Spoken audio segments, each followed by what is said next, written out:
하나님 말씀 마태복음 6장 9절에서 13절 말씀을 보시겠습니다.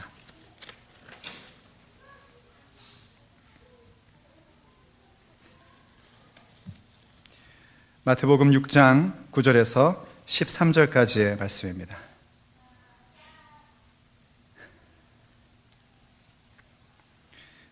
마태복음 6장 9절로 13절 말씀 제가 받들어 봉독하겠습니다. 그러므로 너희는 이렇게 기도하라. 하늘에 계신 우리 아버지여, 이름이 거룩히 여김을 받으시오며 나라가 임하시오며 뜻이 하늘에서 이루어진 것 같이 땅에서도 이루어지이다. 오늘 우리에게 일용할 양식을 주시옵고 우리가 우리에게 죄 지은 자를 사하여 준 것 같이 우리 죄를 사하여 주시옵고 우리를 시험에 들게 하지 마시옵고 다만 악에서 구하시옵소서. 나라와 권세와 영광이 아버지께 영원히 있사옵나이다. 아멘. 아멘. 오늘도 하나님의 복락이 여러분과 함께 할 줄로 믿습니다. 하나님께서 주시는 그 복을 여러분들이 마음껏 누릴 수 있는 그런 복된 인생이 되시기를 예수 그리스도의 이름으로 축복합니다. 축복합니다. 정말 그렇습니다. 하나님께서 우리에게 이미 복락을 주셨습니다. 하나님이 우리에게 많은 은총을 주셨습니다. 중요한 것은 우리가 베풀어 주신 그 복락을, 그 은총을 얼만큼 우리가 누리고 살 수 있느냐가 우리의 신앙의 삶이고, 바로 그 복락을 누리며 사용하며 살아가는 사람이 바로 복된 자의 삶인 것입니다. 이런 이야기가 있어요. 어떤 여인이 젊은 나이에 남편을 잃고 혼자가 된 거예요. 그런데 아들이 하나 있었답니다. 그래서 그 아들을 뒷바라지를 해줬는데 가난하고 어려운 가정에서도 정말 분에 넘친다 할 만큼 열심히 서포트를 해줬답니다. 그랬더니 또 이 아들도 그 어머니의 희생과 어머니의 서포트에 부응하듯이 정말 남들이 부러워할 만한 그런 청소년이 되고 그런 청년으로 자라난 겁니다. 청년이 되어서 그 아들이 이제 좀 더 공부하고 싶은 마음에 유학길을 떠나게 됐답니다. 어머니를 홀로 남겨놓고 유학을 가가지고 유학 공부하다 보니까 여기서 살아야겠다는 생각이 들어가지고 정착을 했습니다. 근데 여러분도 이민생활 하셔서 알지만 어디 정착한 다음에 한국 한번 가는 게 쉽습니까? 또 정착했다는 것이 뭐 그렇게 떵떵거리고 사는 건 아니지 않습니까? 더군다나 유학생 신분으로 왔다가 요즘 시대가 아니라 옛날 얘기예요. 그러니까 얼마나 힘든 삶을 살겠습니까? 그럼에도 불구하고 혼자 있는 어머니를 늘 생각하면서 가슴 아파서 이 아들이 그 빡빡한 이민생활 속에서도 열심히 돈을 세이브를 해가지고 엄마에게 매달 넉넉한 돈을 붙여드린 겁니다. 그런데 이 엄마는 한편 늘 굶주리고 늘 힘이 든 겁니다. 험한 일을 마을에서 도맡아 하는 거예요. 그럼 또 이제 동네 사람들 뭐 하기 좋아하죠? 그쵸?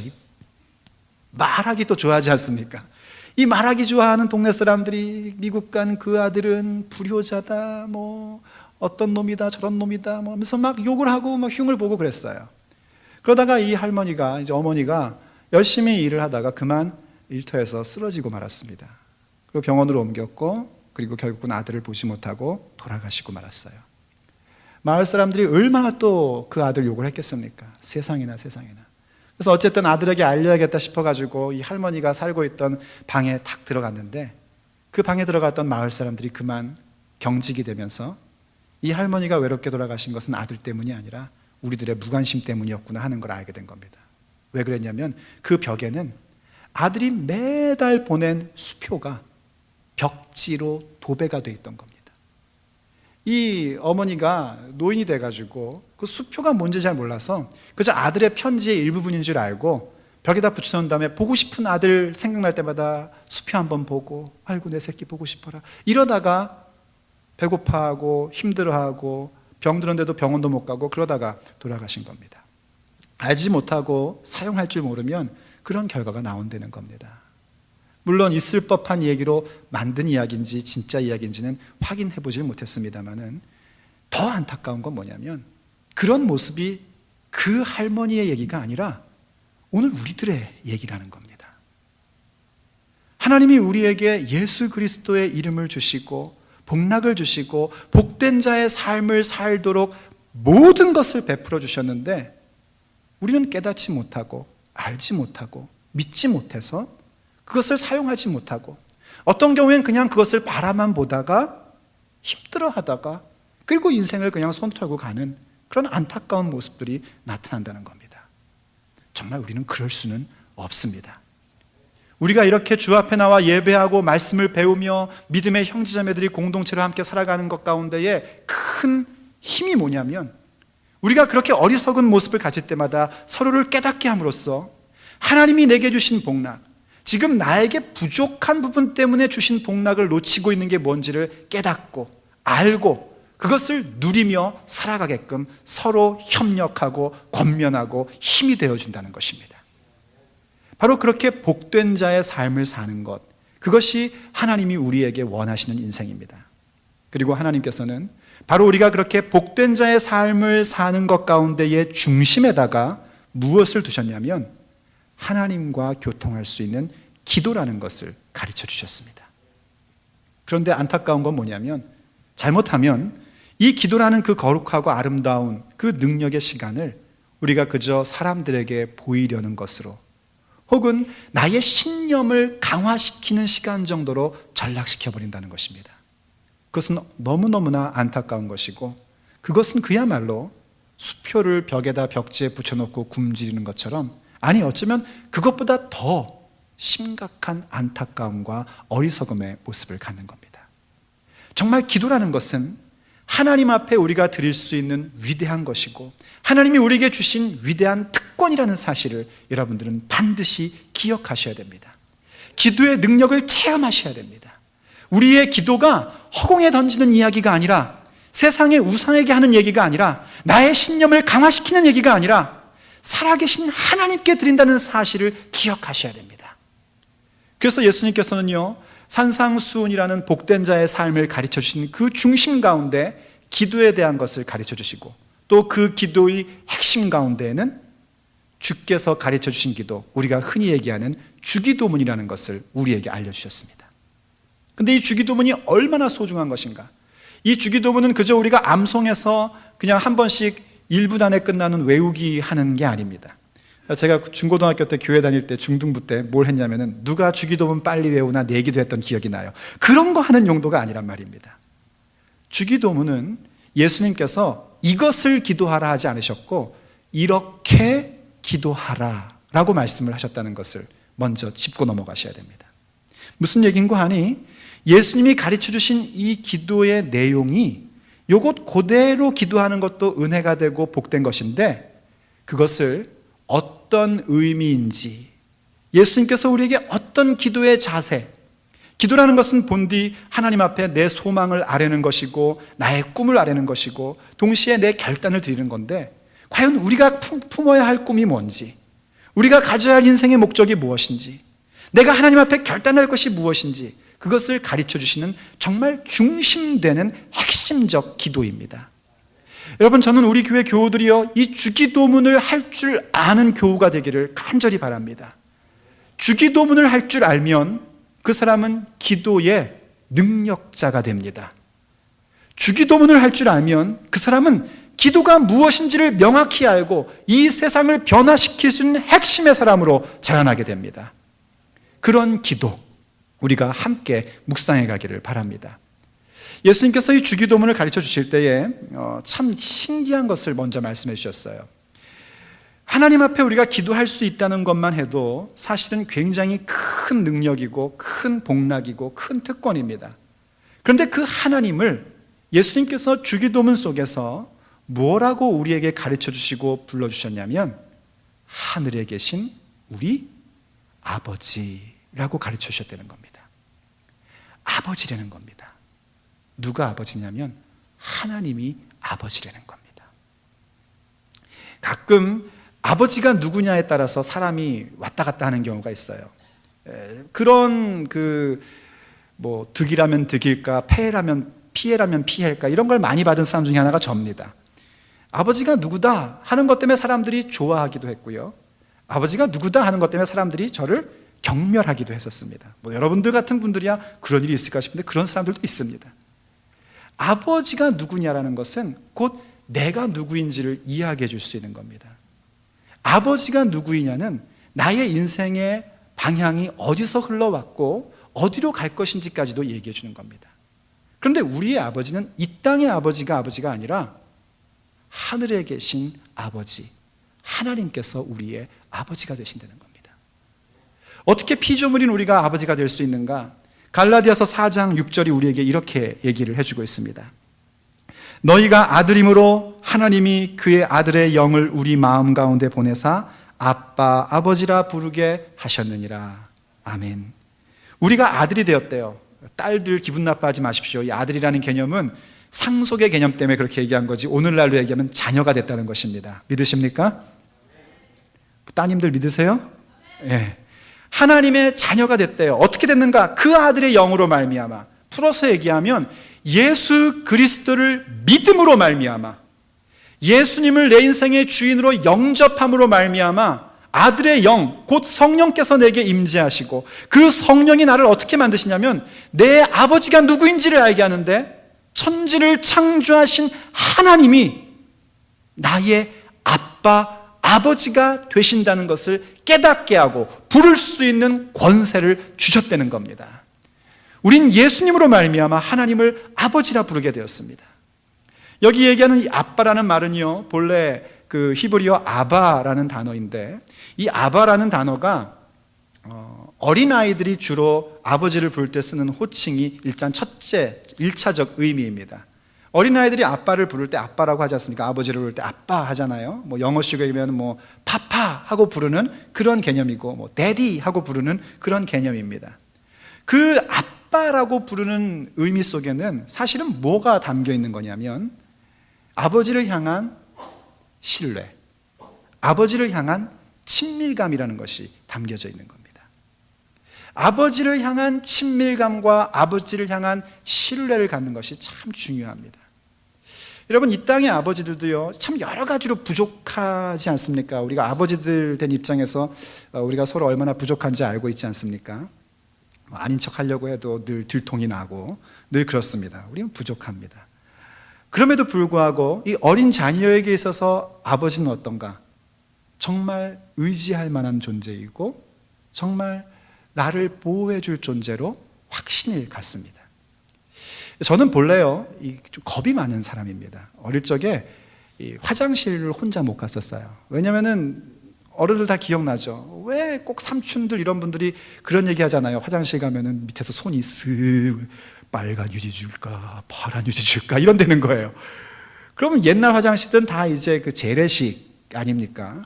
그러다 보니 화장실 가면은 저는 낮에 가도 밑에서 뭔가가 계속 얘기하는 듯한 음성이 들리곤 했었어요. 빨간 휴지 줄까 파란 휴지 줄까 이러면서. 늘 겁이 나서 지금도 사실은 제가 이 호러 무비를 안 봅니다. 무서워요. 그거 보면은 정말 너무 무섭고, 그거 어쩌다가 보면은요, 새벽기도 나올 때 아무도 없는데 문 열고 들어오면은 굉장히 겁이 납니다. 저쪽에서 뭐가 나올 것 같고 막 그런 마음이 들 만큼 겁이 많은 사람이에요. 근데 이제 결혼해가지고 너무 제 속을 다 보여줘서 좀 속상한데 결혼해서 아이들을 낳고 아빠가 됐지 않습니까? 참 신기하더라고요. 아빠는 강해지더라고요. 임영이는 겁본데 아빠는 겁이 없더라고요. 이제 어쩌다가 외갓집을 갑니다. 애들 외갓집을 가면은 이 외가가 시골이라 가지고 그때만 해도 재래식 화장실이었습니다. 화장실을 가려면 걸어서 한 10m 정도를 가야 화장실이 있는 그런 식이었어요. 자다가 화장실 가고 싶을 때가 있잖아요. 뭐 소변이야 아무데나 가라 하지만 넘버 2 나오면은 어떻게 할 수가 없지 않습니까? 그럼 애들이 이제 아빠를 깨우죠. 아빠를 깨우고 아빠하고 갑니다. 그럼 정말 무섭거든요, 저도. 그런데 용기를 냅니다. 아빠기 때문에. 그러고서 아이들을 봅니다. 근데 얘들도 분명히 무섭긴 무서운데 표정이 뭐냐면 아빠가 같이 있으니까 안 무서운 거예요. 제가 묻죠. 안 무서워? 안 무서워. 분명히 표정은 무서워요. 근데 왜 안 무섭습니까? 아빠가 같이 있기 때문입니다. 만약 그 상태 그 자리에서 제가 싹 없어지면 어떻게 될까요? 아이들은 패닉 상태에 빠지는 겁니다.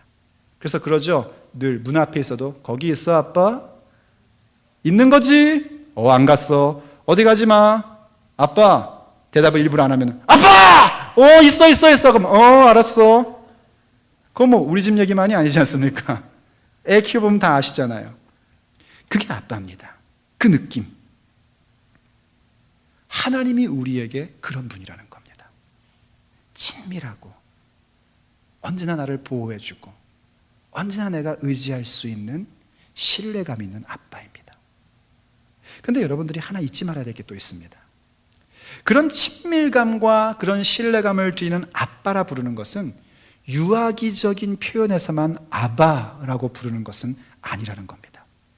본래 이 아바라는 단어가요, 히브리인들에게는 어린아이도 부르지만 장성한 자녀가 자기와 관계가 아주 좋은 아버지를 부를 때 쓰는 표현이기도 한답니다. 그러니까 아바라는 것은 어린아이들의 입장에서 생각하는 아빠의 개념 정도가 아니라 장성해서 아버지와 함께 아버지의 마음을 헤아릴 줄 알고 아버지의 뜻을 이해할 수 있고 아버지와 함께 뭔가를 추진해 나갈 수 있는, 가업을 이루어 나갈 수 있는 그런 자녀들이 그 아버지를 부를 때 쏘는 표현이 아바라는 겁니다. 그래서 예수님께서 가장 그 인생 가운데, 이 육체의 삶을 사는 가운데 가장 힘들고 피곤하고 어려운 시기 속에 하나님을 향하여 뭐라고 부르셨냐면 아바, 아버지요 라고 부르셨습니다. 정말 그런가요? 성경을 보십시오. 마가복음 14장 36절 말씀입니다. 이르시되 아빠, 아버지여, 아버지께는 모든 것이 가능하오니 이 잔을 내게서 옮기시옵소서. 그러나 나의 원대로 마시옵고 아버지의 원대로 하옵소서 하시고. 이거 벌써 몇 주째 몇 번 나왔으니까 아시죠? 무슨 얘기인지. 겟세마네 동산에서의 이야기입니다. 겟세마네 동산에서 십자가를 질 것이냐 말 것이냐, 내가 이 고난의 잔을 마셔야 될 거냐 말아야 될 거냐를 고통하고 고민하는 예수님께서 하나님을 향하여 뭐라고 부르셨냐면 아바, 아버지여 하고 불렀다는 겁니다. 나는 십자가 지는 거 싫습니다. 나는 십자가 지는 게 너무 고통스럽습니다. 그러나 아버지를 신뢰하기 때문에, 이 일을 통하여 하나님께서 무슨 일을 이루실 거라는 것을 믿기 때문에 그 아버지를 향한 친밀감으로 장성한 자녀가 부르는 겁니다. 아바, 아버지요. 심지어 예수님께서는요, 십자가 위에서 운명하실 때에도 이 표현을 사용하시는 걸 보게 됩니다. 누가복음 23장 46절 말씀입니다. 예수께서 큰 소리로 불러 이르시되 아버지, 내 영혼을 아버지 손에 부탁하나이다 하고 이 말씀을 하신 후 숨지니라. 십자가에서 지금 숨지고 계신 겁니다. 모든 게 다 끝난 겁니다. 사람의 시각으로 볼 때 더 이상 부활이라는 거 상상도 할 수 없는 거고요, 정말 끝장난 겁니다. 고통 후에 낙이 올 줄 알았는데 고통 후에 죽음이 온 것밖에 없는 겁니다. 그런데도 불구하고 예수님은 그 하나님을 향하여 아버지라고 부르십니다. 그때 그 아버지는 아바입니다. 여러분, 우리가 믿음의 삶을 살다 보면은요, 때로는 하나님이 멀리 있는 것처럼 느껴질 때가 있습니다. 하나님이 살아계시다면 왜 나에게 이런 고통의 잔을 마시게 하실까 하는 생각을 가질 때가 있습니다. 믿음의 길을 가다 보면 십자가 위에서 숨을 거두는 것처럼 정말 모든 것이 절망이고 끝났고 이젠 더 이상 희망이 없구나 하는 일을 만날 때도 있습니다. 근데 아십니까 여러분? 그때 하나님은 우리와 함께 하십니다. 그때 하나님은 우리에게 이미 피할 길을 내어놓고 계십니다. 그러므로 우리가 하나님 앞에 표현할 수 있는 것은 뭐냐면, 그 겟세마네 동산 속에서도, 십자가에서 숨질 수밖에 없는 그런 상황 속에서도 하나님을 향하여 친밀함과 신뢰감을 가지고 아바 하고 부를 수 있다는 것입니다. 그게 바로 성숙한 자녀가 하나님을 향하여 아버지 하고 부르는 의미입니다. 여러분, 하나님을 아바, 아버지라 부를 수 있기를 간절히 바랍니다. 바로 이렇게 성장하고 성숙한 아버지라는 표현을 갖게 될 때에 우리에게는 놀라운 두 가지의 모습에, 두 가지의 것을 깨닫게 되는데요. 그건 뭐냐면, 하나는 그 아버지가 나의 아버지만이 아니라 우리 아버지라는 걸 알게 되고요, 또 다른 하나는 그 아버지가 땅의 아버지가 아니라 하늘에 계신 아버지라는 사실을 우리가 깊이 있게 알게 됩니다. 주기도문 전체 내용은 사실 그거를 우리에게 얘기해 주고 있습니다.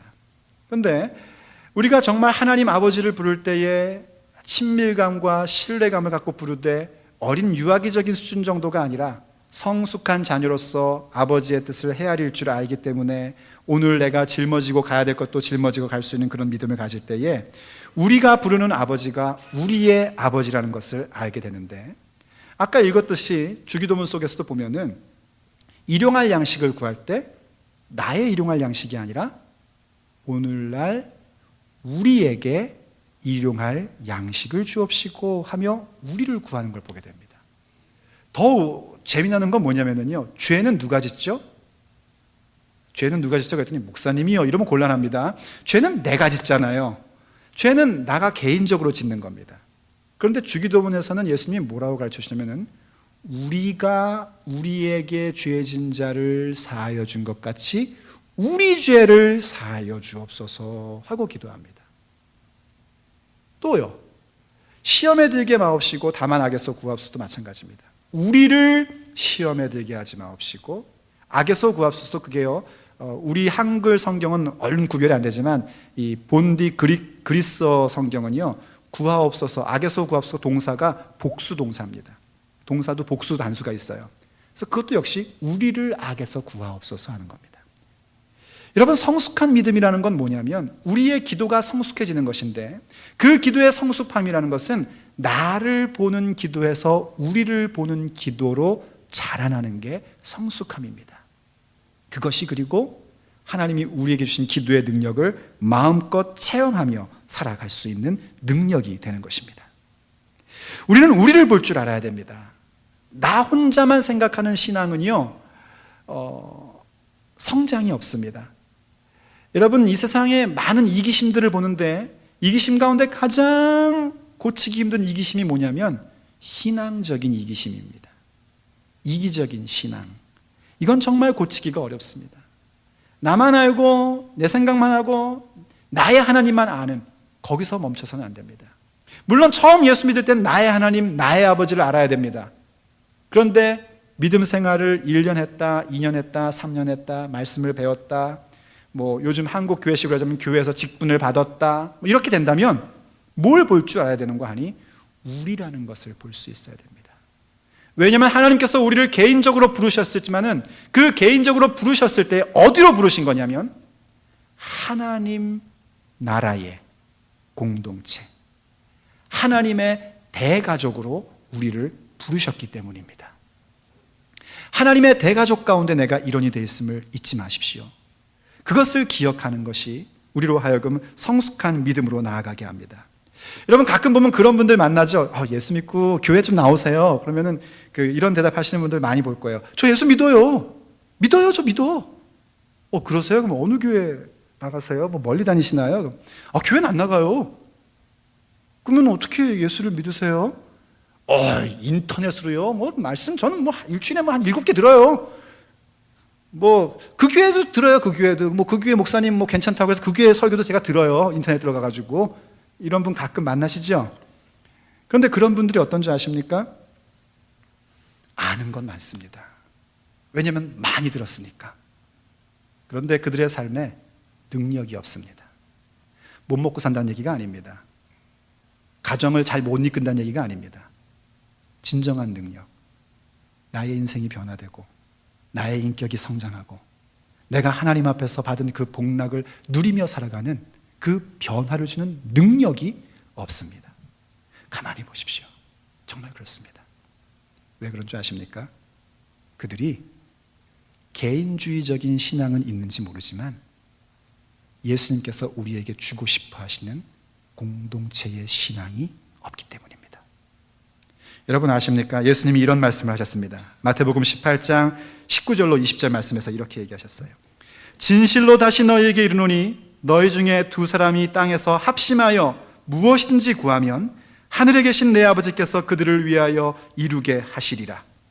2-3사람이 내 이름으로 모인 곳에는 나도 그들 중에 있느니라. 아멘. 무슨 얘기인지 아시겠죠? 우리가 우리로서 주 앞에 기도할 때에 능력이 나타난다는 겁니다. 내가 기도할 때는 능력이 없던 것이 우리가 기도하니까, 우리가 묶으면 하늘에서도 묶이고 우리가 풀면 하늘에서도 풀리는 그런 놀라운 기도의 능력이 나타난다는 것입니다. 왜냐하면 2-3사람이라도 함께하는 곳에 예수께서 함께 하시기로 약속하셨기 때문입니다. 그래서 여러분이 주일날 예배 나와가지고 기도에 예전 드릴 때 그냥 형식으로 건성건성 드리면 안 된단 말입니다. 지금 우리가 드리는 기도이기 때문에 이 기도의 능력은 나를 변화시키고 내 가정을 변화시키고 내가 살고 있는 시대와 사회를 변화시키는 위대한 순간이란 말입니다. 그래서 우리 아버지, 우리라는 것을 보게 되는 것, 그게 바로 성숙한 자녀로서 하나님을 아버지라 부르는 자들이 갖게 되는 시각입니다. 그 또 다른 하나는 그 아버지가 하늘에 계신 아버지라는 겁니다. 여러분, 하늘에 계신 아버지. 그 얘기는 우리가 어디로부터 왔으며 이제 어디로 갈 것인가를 명확하게 아는 겁니다. 다름 아닌 하늘나라, 천국. 우리는 바로 하나님께로부터 온 자이고 이제 하나님께로 돌아갈 사람들이라는 것입니다. 그 얘기는 우리의 삶의 목적과 우리의 삶의 큰 의미를 어디에 둘 것이냐면 아버지의 그 이름과 아버지의 나라와 아버지의 뜻에다가 내 인생의 목적과 내 인생의 의미를 둘 줄 아는 사람으로 서겠다는 것입니다. 사랑하는 여러분, 이왕 예수를 믿고 교회를 다닌다면 우리에게 변함없는 목적이 있어야 되지 않겠습니까? 우리에게 영원한 목표가 있어야 되지 않겠습니까? 이왕 하나님 앞에 기도해서 그 주신 복락을 누리고 사는 사람이라면 정말 영원한 가치를 구할 줄 아는 자가 되어야 되지 않겠습니까? 그것이 바로 믿음의 삶이고 그것이 바로 하나님을 성숙한 아버지로서 성숙한 자녀로서 아버지라 부르는 우리들이 가져야 될 모습인 겁니다. 우리가 하늘을 바라보는 삶을 사는 것, 천국을 바라보는 삶을 산다는 것이 믿음의 삶이요, 기도하는 사람의 삶이요, 복된 자의 삶인 것입니다. 성경은 우리에게 이렇게 약속을 합니다. 히브리서 10장 35절과 36절 말씀에 그러므로 너희 담대함을 버리지 말라. 이것이 큰 상을 얻게 하느니라. 너희에게 인내가 필요함은 너희가 하나님의 뜻을 행한 후에 약속하신 것을 받기 위함이라. 아멘. 믿음은 결코 뒤로 물러서는 것이 아닙니다. 하지만 믿음의 길에는 때때로 어렵고 힘든 일들을 만날 때가 있습니다. 그것은 믿기 때문이라기보다는 우리가 인생을 살고 있기 때문에 만나는 여러 가지 일들입니다.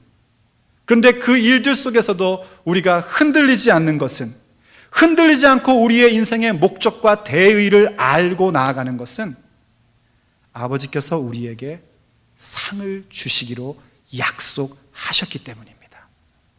여러분, 하나님께서 여러분들의 인생에, 여러분의 영혼 가운데 상 주실 것을 믿으십니까? 정말 믿으십니까? 믿기를 원합니다. 믿는다면 이제 하나님께서 우리에게 주신 복락의 삶을 누리는 기도의 핵심의 자리로 들어와 하나님을 아바 아버지라 부를 수 있어야 됩니다. 그 어떤 것보다도 믿음의 길을 가는 것을 귀히 여기고 소중히 여길 줄 알아야 됩니다. 히브리서를 보면은요, 모세가 바로의 공주, 그 공주의 아들이라 칭함을 받는 것을 거절하고 유대인들, 히브리인들과 고난받는 것을 자청했다고 합니다.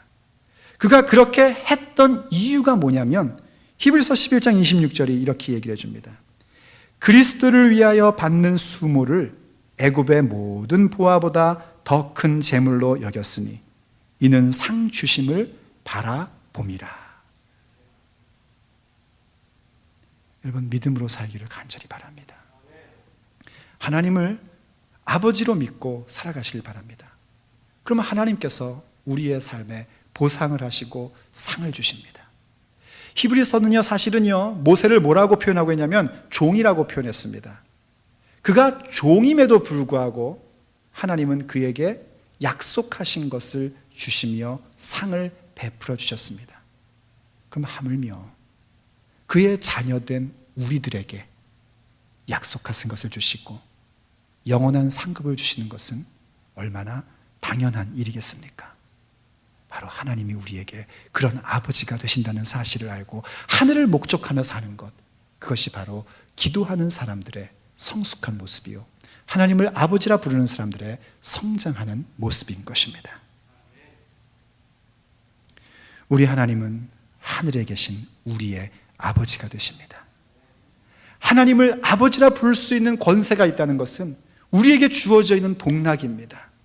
그 복락을 장롱에 가둬놓고 벽에 붙여놓고 쓰는 것이 아니라 우리의 삶에서 실제로 사용하며 아버지를 부르고, 아버지를 부르면서 아버지라 부르는 삶 가운데 우리가 성장하며 성숙하는 삶으로 나아갈 수 있어야 될 것입니다. 그것이 바로 우리에게 주어져 있는 기도의 능력이요, 하나님이 우리에게 약속하신 것입니다. 사랑하는 여러분, 이제 하나님 앞에 기도하는 자가 되십시오. 기도하되 하나님을 아버지라 부르며 기도할 수 있는 자가 되기를 간절히 바랍니다. 하나님은 우리의 아버지가 되십니다. 우리의 아버지가 되시고 하늘에 계신 우리의 아버지이십니다. 함께 기도하시겠습니다. 사랑하는 하나님, 우리 주 예수 그리스도로 말미암아 우리 주 하나님을 아바 아버지라 부를 수 있게 해주시니 감사드립니다. 이제는 하나님을 아버지라 부를 수 있는 자가 되었으니 더욱더 하나님을 향한 친밀함과 하나님을 향한 신뢰가 우리 가운데 가득하기를 간절히 원합니다. 유아기적인 신뢰와 친밀감을 뛰어넘어서서 성숙한 자녀로 하나님을 아바라 부를 수 있는 우리가 되기를 간절히 원합니다. 예수님처럼 겟세마네 동산에서도, 예수님처럼 십자가 위에서도 하나님을 향한 신뢰와 하나님을 향한 친밀함으로 하나님을 아바라 부르기를 원합니다. 하오니 주님, 하나님의 아버지 되심을 우리에게 나타내 주시옵소서. 오늘 모인 모든 성도들 개인적인 상황 모든 일들 가운데 하나님이 저들 각각의 아버지 되심을 보여주시옵소서. 그리고 하나님의 나의 아버지 되심을 깨닫고 더욱더 기도하며 성장해서 우리의 아버지를 보게 하여 주옵시고 그 가운데 능력을 체험케 하시며 그래서 하늘나라를 바라보고 목적하는 귀한 인생으로 우리 모두가 세워지게 하여 주시옵소서. 우리 주 예수 그리스도의 이름으로 간절히 기도 올립니다. 아멘. 주께서 주신 동산에 땀 흘리며 씨를 뿌리며 내 모든 삶을 드리리. 날 사랑하시는 내 주님께 비바람 앞을 가리고 내 육체는 쇠잔해져도 내 모든 삶을